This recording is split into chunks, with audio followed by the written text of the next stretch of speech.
আপোনালোকে চাই আছে অইলিছ অসম। মৰমৰ প্ৰিয় ভিউৱাৰ্ছসকল, আপোনালোক সকলোৰ কাৰণে এটা গুৰুত্বপূৰ্ণ চৰকাৰী খবৰ।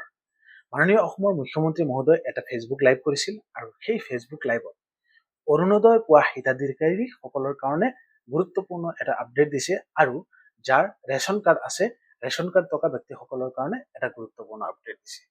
গতিকে সেইকাৰণে এই ভিডিঅ'টো মই প্ৰস্তুত কৰিছো। ৰেচন কাৰ্ড আৰু অৰুণোদয়ৰ যিখিনি কাম আছে বা কেতিয়া আৰম্ভ হ'ব, কাৰণ নিৰ্বাচনৰ কাৰণে কেইদিনমানৰ কাৰণে সাময়িক হিচাপে বন্ধ আছিল বা আপোনালোকে টকা পোৱা নাছিলে বা ৰেচন কাৰ্ডৰ খালি অকল চাউল বিতৰণ কৰা হৈছিল, বাকী যিখিনি বস্তু আছে সেইখিনি বিতৰণ হোৱা নাছিল। সেইটোৰ কাৰণে মুখ্যমন্ত্ৰী মহোদয় আপোনালোক সকলোকে গ্ৰীণ সিগনেল দিলে। গতিকে সেই গ্ৰীণ সিগনেলৰ এই খবৰটো আপোনালোক সকলোকে ছেপাৰেটকে দিবৰ কাৰণে এই ভিডিঅ'টো প্ৰস্তুত কৰিছো, কাৰণ মুখ্যমন্ত্ৰী মহোদয় যি ফেচবুক লাইভ কৰিছিল সেইটো বহুত লম্বা। গতিকে আপোনালোক হয়তো তাৰ মিডিলৰ অংশ কাটি দিছে বা শুনিব পৰা নাই, এনেকাও হ'ব পাৰে। সেইকাৰণে আপোনালোক সকলোৰ কাৰণে মই ছেপাৰেটকে এই ভিডিঅ'টো প্ৰস্তুত কৰিছো।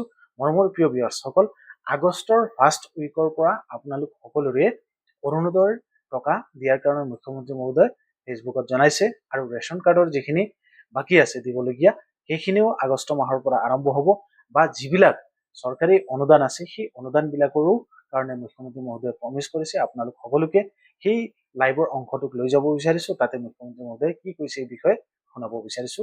আহক এতিয়া শুনো মুখ্যমন্ত্ৰী মহোদয় লাইভত কি কৈছে। আৰু পূৰ্ণাংগ বাজেট আমি জুলাই মাহত গ্ৰহণ কৰিব পাৰিম।